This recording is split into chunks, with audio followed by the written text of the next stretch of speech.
ఉదయకాల ఆరాధనలో పాల్గొందాం. మీకు ఇవ్వబడిన ఆ పాంప్లెట్లు ఉదయకాల ఆరాధనను అనుసరించి నడుచుకుందాం. ఓ ప్రభువా మా పెదవులను తెరువు, అప్పుడు స్తోత్రమును బయలుపరచును. ఓ దేవా నన్ను విడిపించటకు త్వరగా రమ్ము. ఓ ప్రభువా నా సహాయము నాకు త్వరగా రమ్ము. తండ్రికి నీ కుమారునికి నీ పరిశుద్ధాత్మకును ఆది అందు ఇప్పుడెల్లప్పుడు యుగ యుగముల తోడునట్లు మహిమ కలుగుగాక. ఆమేన్ ఆమేన్ హల్లెలూయా. రండి యెహోవాకు నమస్కారం చేయుము. మనలను సృజించినవాడు ఆయనే, రాండి ఉచ్చారించి పాడుదము. రక్షణ దుర్గము మన ప్రభువే, రాండి కృతజ్ఞత స్తోత్రముతో. రారచు సన్నిధికి గుదము, సత్ప్రభు నామము కీర్తనలో సంతోషగానము చేయుటకు. మన ప్రభువే మహాదేవుడు, ఘనమహత్యము గలరాజు.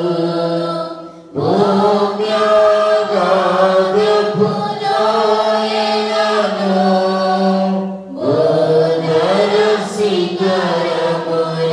భూనరసిఖరములాయనవే, సముద్రము సృష్టించెనాయనదే. సత్యుని హస్తమే భూమి చేసే, ఆయన దైవము పాలితులు. ఆయన మేపెడి గొర్రెలము, ఆ ప్రభు సన్నిధి మోకరించి ఆయన ముందర మ్రొక్కెదము. ఆయన మాటలు గైకొనిన అవి మనకెంతో మేలగును. తండ్రి కుమార శుద్ధాత్మకును తగు స్తుతి మహిమలు కలుగుగాక. ఆదిని ఎప్పుడు ఎల్లప్పుడు అయినట్లు యుగములు నౌనుగామే. తండ్రి కుమార శుద్ధాత్మకును తగు స్తుతి మహిమలు కలుగుగాక. రండి యెహోవాకు నమస్కారం చేయుము. మనలను సృజించినవాడు ఆయనే. అది ఇప్పుడు నిలిచిన ప్రకారము 27వ సంకీర్తన ఎవరైనా ముందుకొచ్చి ఉత్తర ప్రత్యుత్తముగా చదవలసిందిగా మీకు మనం చేయించాం. 27వ సంకీర్తన ఉత్తర ప్రత్యుత్తరముగా.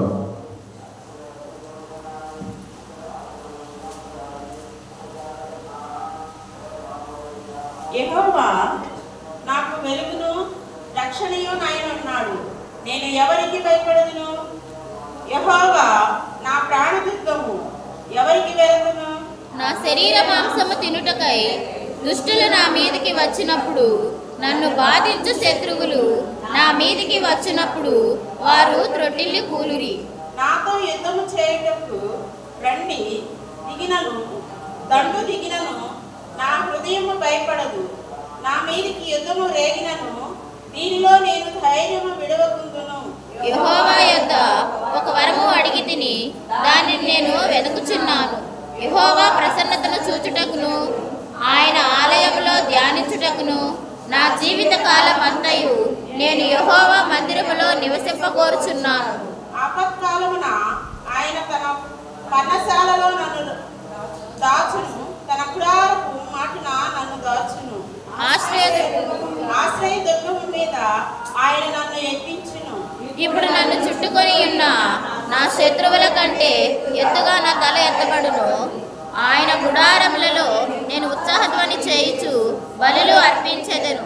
నేను పాడెదను, యెహోవాను గూర్చి స్తుతిగానము చేసేదను. యెహోవా, నేను కంఠధ్వని ఎత్తి నిన్ను ప్రార్థించినప్పుడు నా మనవి ఆలకింపుము. కరుణతో నాకు ఉత్తరమిమ్ము. నా సన్నిధికి వెతుకుడని నీవు సెలవీయగా, యెహోవా నీ సన్నిధిని నేను వెతికినను. నా హృదయము నాతో అనెను. నీ ముఖమునకు నాకు దాచుకుము. కోపము చేత నీ సేవకుని తోలివేయకుము.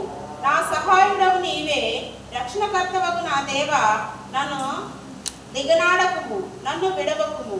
నా తల్లిదండ్రులు నన్ను విడిచినను, యెహోవా నన్ను చేరదీయును.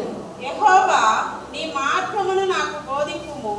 నా కొరకు పొంచి ఉన్న వారిని చూచి సరళమైన మార్గమున నన్ను నడిపింపుము. సాక్షులు క్రూరత్వము వెళ్ళగ్రక్కు వారును నా మీదికి లేచి ఉన్నారు. నా విరోధుల ఇచ్చకు నన్ను అప్పగింపకుము. సజీవుల దేశమున నేను యెహోవా దయను పొందుదును. నన్ను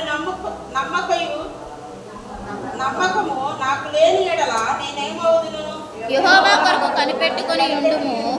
ధైర్యము తెచ్చుకొని నీ హృదయమును నిబ్బరముగా నుంచుకొనుము. యెహోవా కొరకు కనిపెట్టుకొని ఉండుము.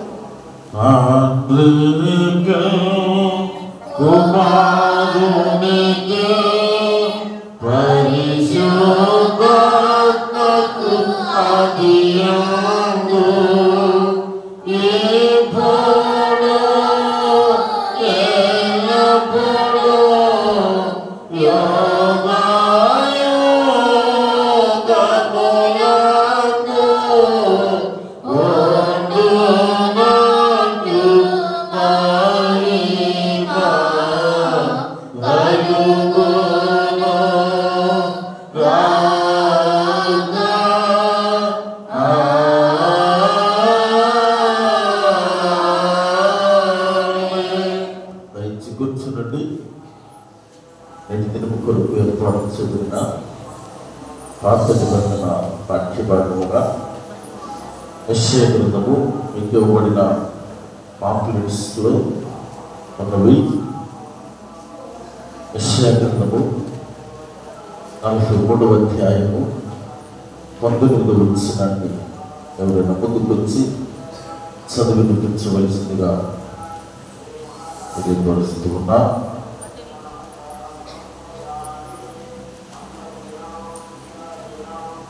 యెషయా గ్రంథము 43వ అధ్యాయము 19వ వచనం. ఇదిగో, నేను ఒక నూతన క్రియ చేయుచున్నాను, ఇప్పుడే అది మొలుచును, మీరు దానిని ఆలోచింపరా? నేను అరణ్యములో త్రోవ కలుగ చేయుచున్నాను, ఎడారిలో నదులు పారజేయుచున్నాను. దేవుని ఈ వాక్యం దీవించున్నాను. నూతన నిబంధన పాఠ్యభాగముగా లూకా సువార్త 17వ అధ్యాయము, లూకా సువార్త 17వ అధ్యాయము 26వ వచనం నుండి 30వ వచనం వరకు ఎవరైనా వినమ్మా. లూకా సువార్త 17వ అధ్యాయము 26వ వచనం నుండి 30వ వచనం వరకు రండమ్మా.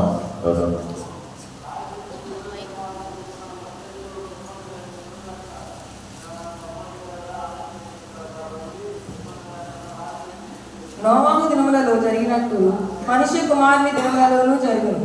నోవాహు ఓడలోనికి వెళ్ళిన దినము వరకు జనులు తినుచు తాగుచు పెండ్లాడుచు పెండ్లికియబడుచు నుండిరి. అంతలో జలప్రలయము వచ్చి వారినందరినీ నాశనము చేసెను. లోతు దినములలో జరిగినట్టును జరుగును. జనులు తినుచు త్రాగుచు కొనుచు అమ్ముచు నారు నాటుచు ఇండ్లు కట్టుచు నుండిరి. అయితే లోతు సొదొమ విడిచిపోయిన దినమున ఆకాశము నుండి అగ్నిగంధకములు కురిసి వారినందరినీ నాశనము చేసెను. ఆ ప్రకారమే మనుష్య కుమారుడు ప్రత్యక్షమగు దినమున జరుగును. వాక్య సిద్ధపాటు నిమిత్తము పురుషుల్లో నుండి ఎవరైనా ముందుకు వచ్చి ప్రార్థించవలసిందిగా మనం చేయించున్నాం గాయ.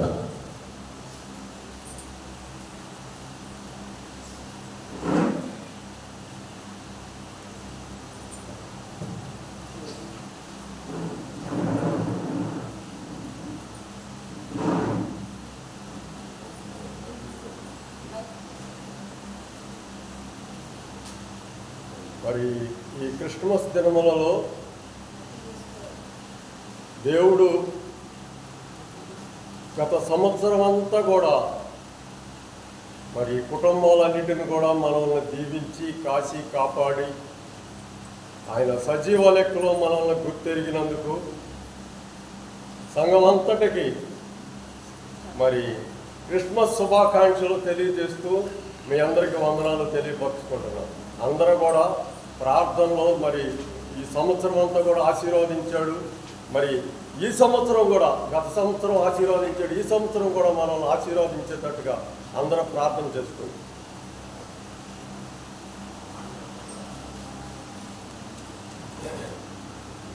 మహాపరిశుద్ధుడా మా పరలోకపు తండ్రి, దేవా నీ పాదాలకు వందనాలు, స్తుతులు స్తోత్రాలు నాయన.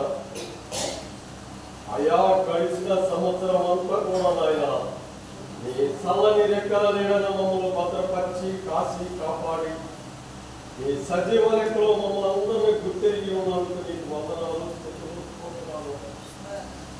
అయా నీ చిత్తమైతే ప్రభా నీ దీనదాసుడుగా నీ బలిపేట ఎదురుగా నేను నిలబడి నిన్ను ఆరాధించుటకు నాకు మంచి జ్ఞానమును దయచి నాలో నుండి మాట్లాడు. నీ ఆత్మను నాలో నింపు, నీ పరిశుద్ధాత్మ మా పైన మా అందరిపైన కుమ్మరించమని తెలుసుకున్నాయా. ఇప్పుడు వరకు పాటలు పాడిన బిడ్డలను జీవించి ఆశీర్వాదించండి. మరి వాక్య పరిచర్య చదివినటువంటి బిడ్డలను కూడా జీవించి ఆశీర్వాదించండి అయ్యా. మరి నీ చిత్తమైతే ప్రభా దైవజనుడు నాయన మరి ఇప్పుడు వాక్యాన్ని విత్తడానికి నిలబడి పోతున్నాడు కనుక ప్రభా మరి ఆ దైవజనుడు మీరు జీవించి ఆశీర్వదించి గతంలో ఈ 30 దినములు కూడా నాయన ఆయన్ని వాడుకోండి. ఆయన నోటికి మీరు పోరగా ఉండండి. మంచి ఆరోగ్యం నా కుటుంబానికి దయచేయండి. నీ చిత్తమైతే ప్రభా ఈ 30 దినములు నాయన మరి కుటుంబాలన్నీ కూడా తండ్రి నీ సన్నిధిలో నీ యొక్క జన్మదినోత్సవ మహోత్సవాన్ని ఘనంగా బలపరచడానికి మహిమపరచడానికి ప్రతి కుటుంబాన్ని ప్రతి బిడ్డని నీ సన్నిధిలో చేరుకుని వచ్చేటట్టుగా అందరినీ దీవించండి. ఈ 30 దినములు కూడా తండ్రి ఏ బిడ్డ కూడా ఎక్కడ కూడా పెట్టలేకుండా ప్రభా అందరినీ ఆశీర్వదించండి. వారికి ఆవిష్ను ఆరోగ్యము దయచేయండి. ప్రతి కుటుంబాన్ని దీవించిన ఆయన క్రిస్మస్ వేడుకలు జరుపుకునేదానికి ప్రతి కుటుంబానికి కూడా మంచి ఆరోగ్యంలో దయచేయండి. ఎవరు కూడా తండ్రి వెనకబడకుండా ప్రతి బిడ్డ కూడా నీ సన్నిధిలో వచ్చి మోకరించి ప్రార్థించేదానికి ప్రతి బిడ్డకి కుటుంబాలన్నిటికీ దీవించి కాపాడి నీ కృపలో వర్ధల చేయమని నజరేతువను యేసు నామములో బతిమాడి వేడుకని ప్రార్థిస్తున్నాను తండ్రి. ఆమేన్ ఆమేన్ హల్లెలూయా.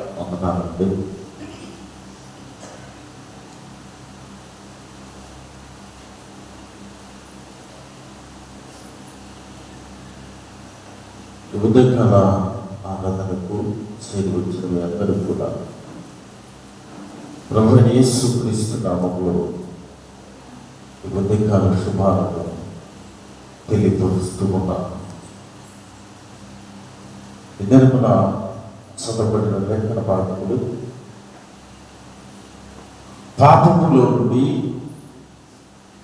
దేవుడు విడిపించడానికి పిలుస్తూ ఉన్న సందేశము మనకు కనబడుతూ ఉన్నది. నోవాహు జీవించిన కాలములో, నోవాహు నివసించిన కాలములో సమయంలో ఎంత లోకము మీద పాపము పెట్రిల్లిపోతూ ఉన్నదో, ఒక దైవజనుడిని దేవుడు ఏర్పాటు చేసి, నోవాహు నీవు వారందరినీ రక్షించే బాధ్యతని మీద ఉంచుతున్నాడు, వారి కొరకు ఒక ఓడను సిద్ధపరచు, వారిని రక్షించు, సువార్త ప్రకటించి ఆ ఓడలోకి వారిని ఆహ్వానించు.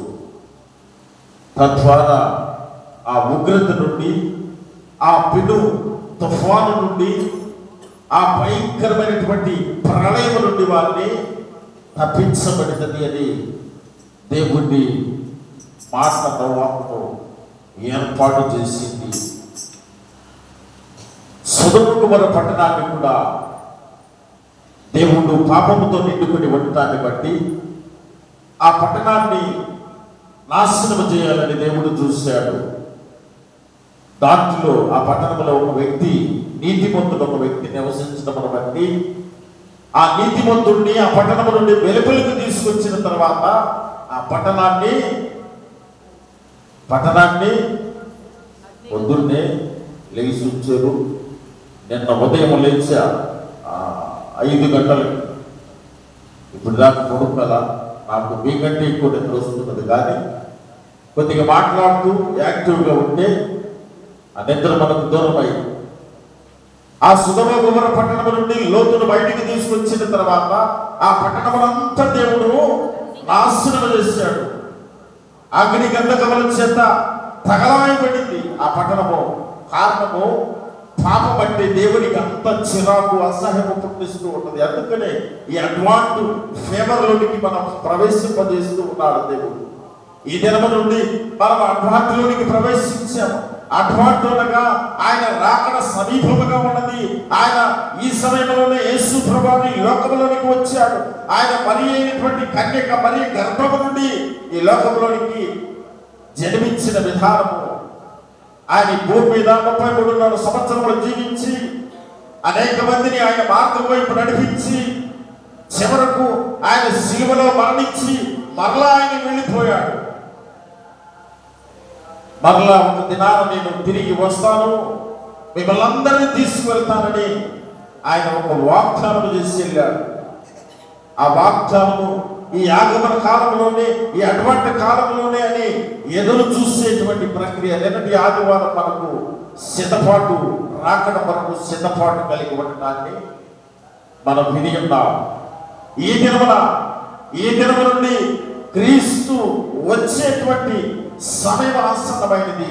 మనం ఏ విధముగా జీవించాలో ఈ 4 ఆదివారములు లేదా ఈ నెలంతా కూడా క్రిస్మస్ వరకు మనకు ఇదే జ్ఞాపకం చేస్తూ ఉంటుంది. క్రిస్మస్ అనగా నూతనమైన ఆలోచనలు, నూతనమైన తలంపులు మన మధ్యలో వస్తూ ఉంటవి. అది చేయాలి, ఇది చేయాలి, నూతన వస్త్రములు తీసుకురావాలి, చక్కటి పిండి వంటలు తీసుకురావాలి, మన బిడ్డలని సంతోషభరితులుగా చేయాలని ఎంతో ఆర్థికంగా మనము బలపడనప్పటికీ, బలహీనులమైనప్పటికీ ఉన్నతమైనటువంటి బడ్జెట్ను మనం వేసుకుంటూ ఉంటాం. ఎందుకంటే ఈ క్రిస్మస్ కాలంలో మన కుటుంబంలో ఉండేటువంటి సభ్యులంతా సంతోషముగా ఉండాలని, ఆనందముగా ఉండాలని, ఈ లోకానికి యేసు ప్రభువు ఒక వెలుగుగా వచ్చినటువంటి సమయం కనుక మనమందరం కూడా ఆ వెలుగుని పొందుకొని సంతోషముగా ఉండాలని ఆశపడుతూ ఉంటాం. దరిదాపుల్లో ఇదే సమయంలోనే మీరు చూస్తూ ఉంటారు, ఎక్కడ పడ్డ ప్రతి షాపు కూడా ఈ నవంబరు, డిసెంబరు, జనవరి మాసాల్లో కళకళలాడుతూ ఉంటవి. ఎందుకంటే ఎక్కువ షాపింగ్లు చేస్తూ ఉంటారని, ఎక్కువ వస్త్రాలు కొంటారని, ఎక్కువ సరుకులు కొని ఎక్కువ పిండి వంటలు వండుకుంటారని. వారికి కూడా తెలుసు వ్యాపారములు కూడా అభివృద్ధి చెందే మాసం ఈ మాసమే. మిగతా మాసంలో వచ్చే పండుగలన్నింటికి ఎంత గిరాకీ ఉండదు. వ్యాపారస్తులు లాభాలు చెందేటువంటి మాసమే ఈ మాసము. ఆయన ఆగమన కాలము, క్రిస్మస్ కాలము. ఈ క్రిస్మస్ కాలంలో మనము యేసు ప్రభువుని ధరించుకోవాల్సిన సమయం అయితే మనం యేసు ప్రభువుని పక్కన పెట్టి ఆయనను మరిచిపోయి లోక సంబంధమైనటువంటి కళలకు, లోక సంబంధమైన ఆకర్షణలకు మనం లోనయ్యి దేవుణ్ణి పక్కన పెట్టి మనం పండగను ఆచరిస్తూ ఉంటాం. అందుకనే సిద్ధపాటు కలిగి మనల్ని ఉండమని దేవుడు తెలియపరుస్తూ ఉన్న మాట. లూకా సువార్త మరొకసారి చదువుకుని కొన్ని నిమిషాలు మాత్రమే ఈ లేఖనాన్ని ధ్యానం చేసుకున్నాం. లూకా సువార్త చదవబడిన లేఖన భాగంలో 17వ అధ్యాయము 26వ వచనం నుండి, నోవాహు దినములలో జరిగినట్లు మనిషి కుమారుని దినములలో జరుగును. నోవాహు ఓడలోనికి వెళ్ళిన దినము వరకు జనులు తినుచు త్రాగుచు అంతలో జలప్రలయం వచ్చి వారినందరినీ నాశనం చేసెను. నోవాహు దినములలో జరుగుతూ ఉన్నటువంటి పరిస్థితి, ఒక దైవజనుడు దేవుడు ఏర్పాటు చేసినటువంటి ఒక సేవకుడు వచ్చి, అయ్యా ఇప్పటి వరకు మీరు చూడలేదేమో, వర్షం అనేది అప్పటి వరకు భూమి మీద కురవలేదు, ఎప్పుడు చూడనటువంటి పరిస్థితి. అలాంటి పరిస్థితుల్లో నోవాహు వచ్చి ప్రతి కుటుంబాన్ని ప్రతి వ్యక్తిని దర్శిస్తూ చెబుతున్నాడు, అయ్యా దేవుడు భయంకరమైనటువంటి ఉగ్రతను జలప్రలయముని భూమి మీదకి తీసుకురాబోతూ ఉన్నాడు. నీవు మారు రక్షణ పొందు, దేవుణ్ణి సొంత రక్షకుడిగా అంగీకరించు. ఆ ప్రళయంలో కనుక నీవు మునిగిపోతే నీవు నరకములో వేయబడతావయ్యా. నీవు దేవుణ్ణి విశ్వసించి నా మాటను నమ్మి నా వెంట వచ్చి నేను ఏర్పాటు చేసిన ఈ ఓడలోనికి ఎక్కయ్యా, ఆ ప్రళయం నుండి నీవు తప్పించబడతావని అనేక మందికి అనేక దినములు దగ్గర 120 సంవత్సరంలో ఆయన సువార్తను ప్రకటించాడు. ఎంత మందికి బోధించినా ఎవరు కూడా విని ఎగతాళి చేశారు, కానీ ఎవరు కూడా నమ్మలేదు. 120 సంవత్సరములు ఒక పెద్ద ఓడను నోవాహు ఏర్పాటు చేశాడు, తయారు చేశాడు. తను తయారు చేయడానికి కుటుంబాన్ని కూడా పక్కన పెట్టాడు. తన భార్య నోవాహు వెంట కత్తి తీసుకుని అవసరమైన సామాగ్రిని తీసుకుని వెంట వెళ్ళింది. ఎన్ని కట్టెలు పెట్టుంటాడో, ఎన్ని కలపను నరికి ఉంటాడో పాపం. ఈ పని కానిస్తూనే, ఈ పని చేస్తూనే ఒక పక్క స్వార్థ సేవ చేస్తూ ఉన్నాడు. ఏ ఒక్క వ్యక్తి కూడా విశ్వసించలేదు, ఏ వ్యక్తి కూడా నమ్మలేదు. వర్షం పడటమైంది, ఆకాశం నుండి నీరు రావటమైంది, ఇది ఆశ్చర్యమైనది, నువ్వు చెబితే మేము నమ్మమన్నారు. దేవుడు ఆజ్ఞ ఇచ్చాడు, నోవాహు నీవు వెంటనే నీ కుటుంబాన్ని ఈ భూమి మీద ఉన్నటువంటి జంతువులన్నింటిలో ఒకటి ఆడది మరొకటి మగదాన్ని నీ ఓడలోనికి ఎక్కించు. ప్రళయము వర్షము ప్రారంభము చేయబోతూ ఉన్నాడు అని నోవాహుకు దేవుడు ఆజ్ఞను జారీ చేశాడు, వాక్కును వినిపించాడు. వెంటనే దేవుని మాటకు లోబడ్డాడు, తల వంచాడు. ఇన్ని దినములు కష్టపడ్డాడు. అతను కూడా ఎప్పుడు చూడలేదు వర్షం అంటే ఏమిటో, అతనికి కూడా తెలియదు వర్షం అంటే ఏమిటో, జలప్రలయం అంటే ఏమిటో తెలియదు. కానీ దేవుని మాటను విశ్వాసము చూపాడు. చూడకపోయినా ఇతను నమ్మాడు కాబట్టి విశ్వాసము చూపి వెంటనే ఓడలోనికి తనకు అవకాశం ఉన్నటువంటి జంతువులన్నిటినీ త్వరితగతిన ఎక్కించాడు. తదుపరి తన కుటుంబాన్ని నెమ్మదిగా ఎక్కించుకున్నాడు. నేటి దినాల్లో కూడా ఈ భూప్రపంచము లేదా ఈ భూగోళం మీద ఉన్న మనుష్యులందరూ కూడా అదే పరిస్థితిలో ఉన్నారు. భయంకరమైనటువంటి స్థితిగతుల్లో జీవిస్తూ ఉన్నారు. నిన్నటి దినమున ఒక ఘట్టాన్ని మీకు తెలియపరిచా.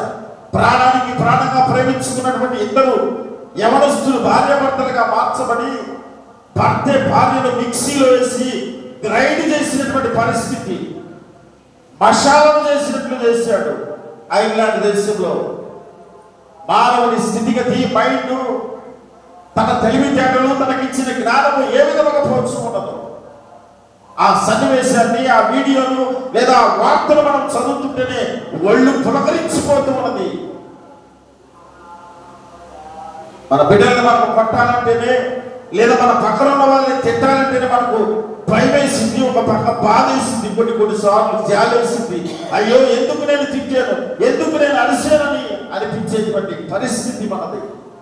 కానీ కఠినమైన హృదయం కలిగిన వారు నేటి దినాల్లో అనేక మంది ఈ ప్రపంచం మీద కనబడుతూ ఉన్నారు. వార్తా పత్రికలు చూస్తూ ఉంటే న్యూస్ ఛానల్స్ చూస్తూ ఉంటే ఆ భయంకరమైన పరిస్థితులు మనకు కనబడచ్చు అంటారు.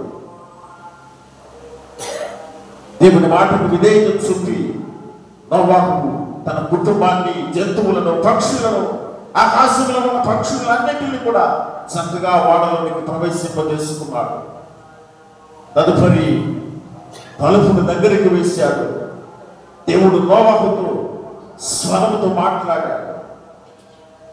నోవాహు, నేను బయట గడివేస్తాను, నీవు లోపల భద్రముగా ఉండు. ఇది భద్రపరచడానికి దేవుడు నీ కోసం ఎదురు చూస్తూ ఉన్నాడు. నిన్ను కాపాడటానికి దేవుడు నీ కోసము ఆశపడుతూ ఉన్నాడు. ఈ లోక సంబంధమైన ఆశలలో, ఈ లోక సంబంధమైన అలవాట్లలో, ఈ లోక సంబంధమైన మనస్తత్వంతో నీవు జీవిస్తున్నావేమో వాటన్నిటిని విడిచిపెట్టి లోకములో ఇష్టానుసారముగా ఉన్న పరిస్థితి ఉన్నది, నీవు సపరేట్ చేయబడాలని దేవుడు కోరుకుంటూ ఉన్నాడు. వెంటనే నోవాహు తనతో ఉన్న తన కుటుంబము ఆ వాడ చక్కగా తలుపులు మూయబడినవి. వర్షము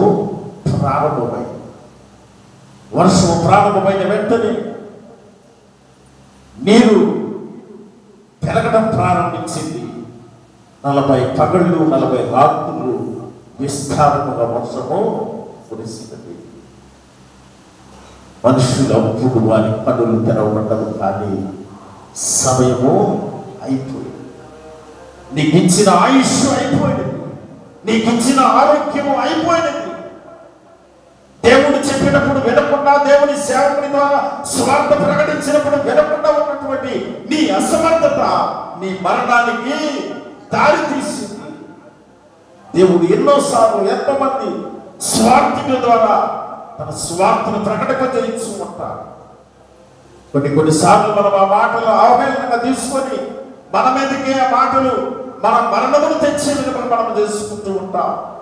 పేతురు కూడా ఒకనొక సందర్భంలో అల్ప విశ్వాసంతో ఉన్నాడు.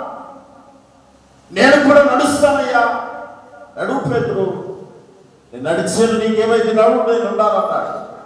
కొంత దూరం మంచిగానే నడిచాడు, కానీ ఆ తర్వాత వెంటనే భయపడిపోయాడు, విశ్వాసంలో సన్నగిలిపోయాడు, అవిశ్వాసిగా మార్చబడ్డాడు. మనకటకు ప్రారంభించాడు, విశ్వాసం తగ్గకూడదు. నీ జీవితంలో మునిగిపోవడం ప్రారంభమైంది. ఎప్పుడైతే విశ్వాసంలో బలంగా నీవు ఉంటావో, ఎప్పుడైతే విశ్వాసంలో నమ్మకంగా నీవు నిలబడతావో, నీ బలము దేవుడు చూస్తూ ఉంటాడు. నేను బలవంతునిగా చేసి నిలబెడతాడు. ఎప్పుడు కూడా నీ విశ్వాసము సన్నగలకూడదు. దేవుని వాక్యం మీద నీ విశ్వాసాన్ని బలోపేతం చేసుకో. వెంటనే నోవాహు కుటుంబము, తనతో ఉన్న ఆ పక్షులు, జంతువులు అన్ని కూడా రక్షింపబడ్డవి. ఆకాశమంతా, భూమి అంతా, పాపముతో ఉన్న భూమి అంతా, కల్మషముతో ఉన్న భూమి అంతా తుడిచివేయబడింది. తిరిగి మరలా నూతన ఆకాశము, నూతన భూమిలాగా కొత్త పాపమంతా పోయి, పాపమంతా పోయి, మలినమంతా పోయి, చెడంతా పోయి, చీకటంతా పోయి, నూతన స్వభావాన్ని దేవుడు భూమికి అనుగ్రహించి ఆ నూతన భూమి మీద ఈ నోవాహు కుటుంబాన్ని తిరిగి ఆ యొక్క జంతువులను పంపించి మానవ మనుగడ మరలా కొనసాగించారు. నూతన నిబంధన, పాత నిబంధన ప్రాక్టి భాగంలో కూడా ఒక మాటను జ్ఞాపకం చేసుకుందాం. యెషయా గ్రంథము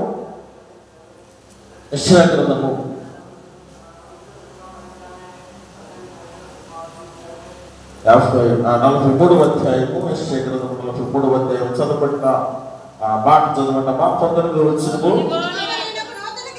ఇదిగో నేను ఒక నూతన క్రియ చేయించున్నాను, ఇప్పుడే అది మొలచును, మీరు దాన్ని ఆలోచింపరా? నేను అరణ్యములో త్రోవ కలుగ చేయించున్నాను, ఎడారిలో నదులు పారజేయించున్నాను. అరణ్యములో, మార్గము లేని ప్రదేశములో ఒక నూతన క్రియ నేను చేయబోతున్నాను, మీరైతే నమ్మరు.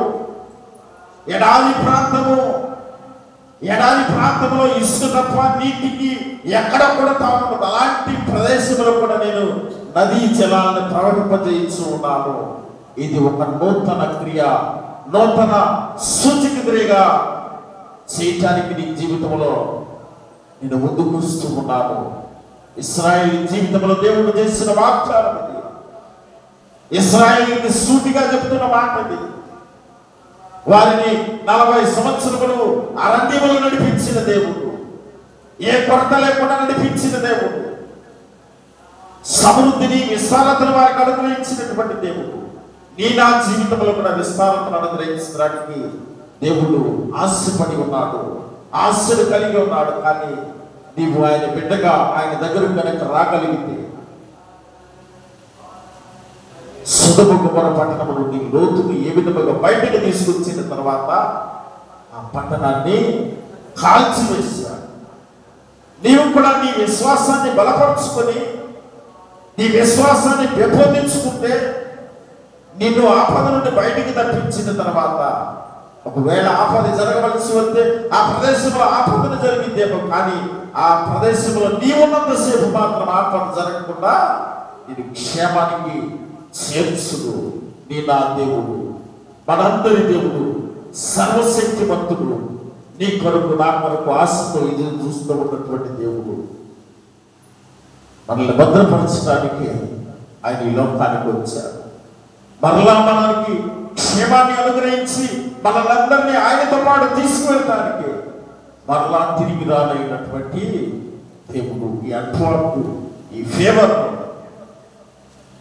ఈ అటువంటి కాలంలో దేవుడు ఏ సమయంలో వస్తాడో, ఏ నిమిషంలో వస్తాడో, ఎలా వస్తాడో తెలియని స్థితి ఆయన కొరకు నీవు నేను సిద్ధపాటు కలిగి ఉండాలి. నోవాహు జీవితంలో ఏ విధముగా సిద్ధపాటు కలిగి తనను మాత్రమే కాకుండా తన కుటుంబాన్ని సంరక్షించుకోగలిగాడు, అనేక మందిని సంరక్షించడానికి ప్రయత్నం చేసిన అనేక మంది ఆయన మాట వినకుండా చెల్లాచెదురైపోయి చివరికి మరణాన్ని తెచ్చుకున్నారు. నీవు నేను రోజు ఆరాధనకు వస్తూ ఉన్నా, రోజు దేవుని వాక్యాన్ని వింటూ ఉన్నా, కానీ నీలో నాలో మార్పు లేకపోతే లోతు భార్య జీవితం ఏ విధంగా మార్చబడిందో, మరణము లేదు, జీవము లేదు, ఉప్పు స్తంభముగా మార్చబడి లోతు నీతిమంతుడిగా ఎంచబడి తన క్షేమములోకి వచ్చాడు. లోతు భార్య మాత్రము నేటికి అదే స్థితిలో, నిశ్చల స్థితిలో ఉండిపోయి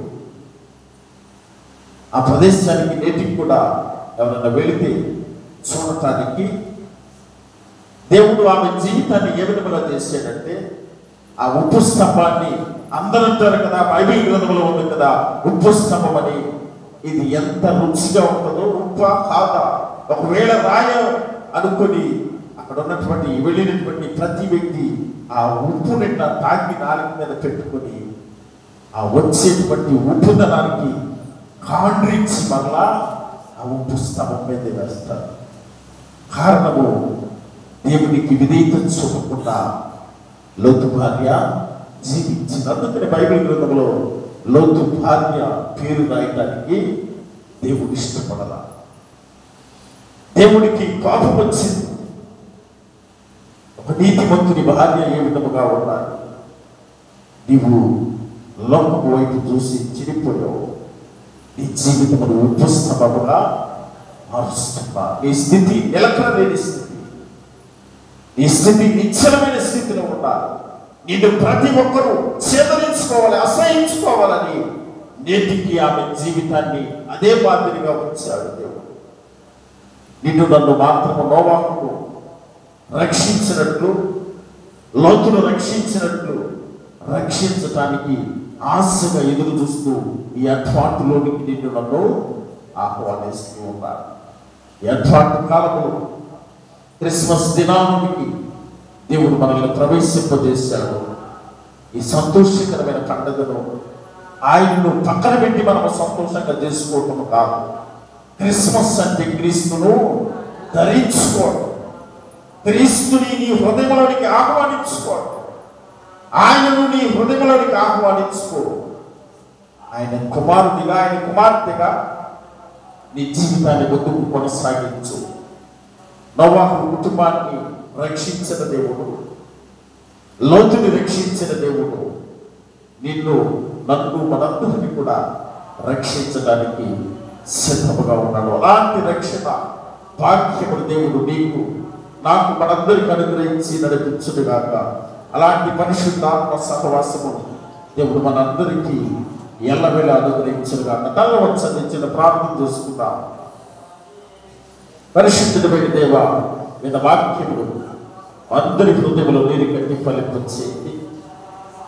వాక్యములు విని వృద్ధాత్మనేక వాక్యాన్ని మా హృదయంలో భద్రపరుచుకునే తత్వాన్ని, జ్ఞానాన్ని మాకు అనుగ్రహించమని మా ప్రభు యేసు నామమున వేడుకొనుచున్నాము తండ్రి.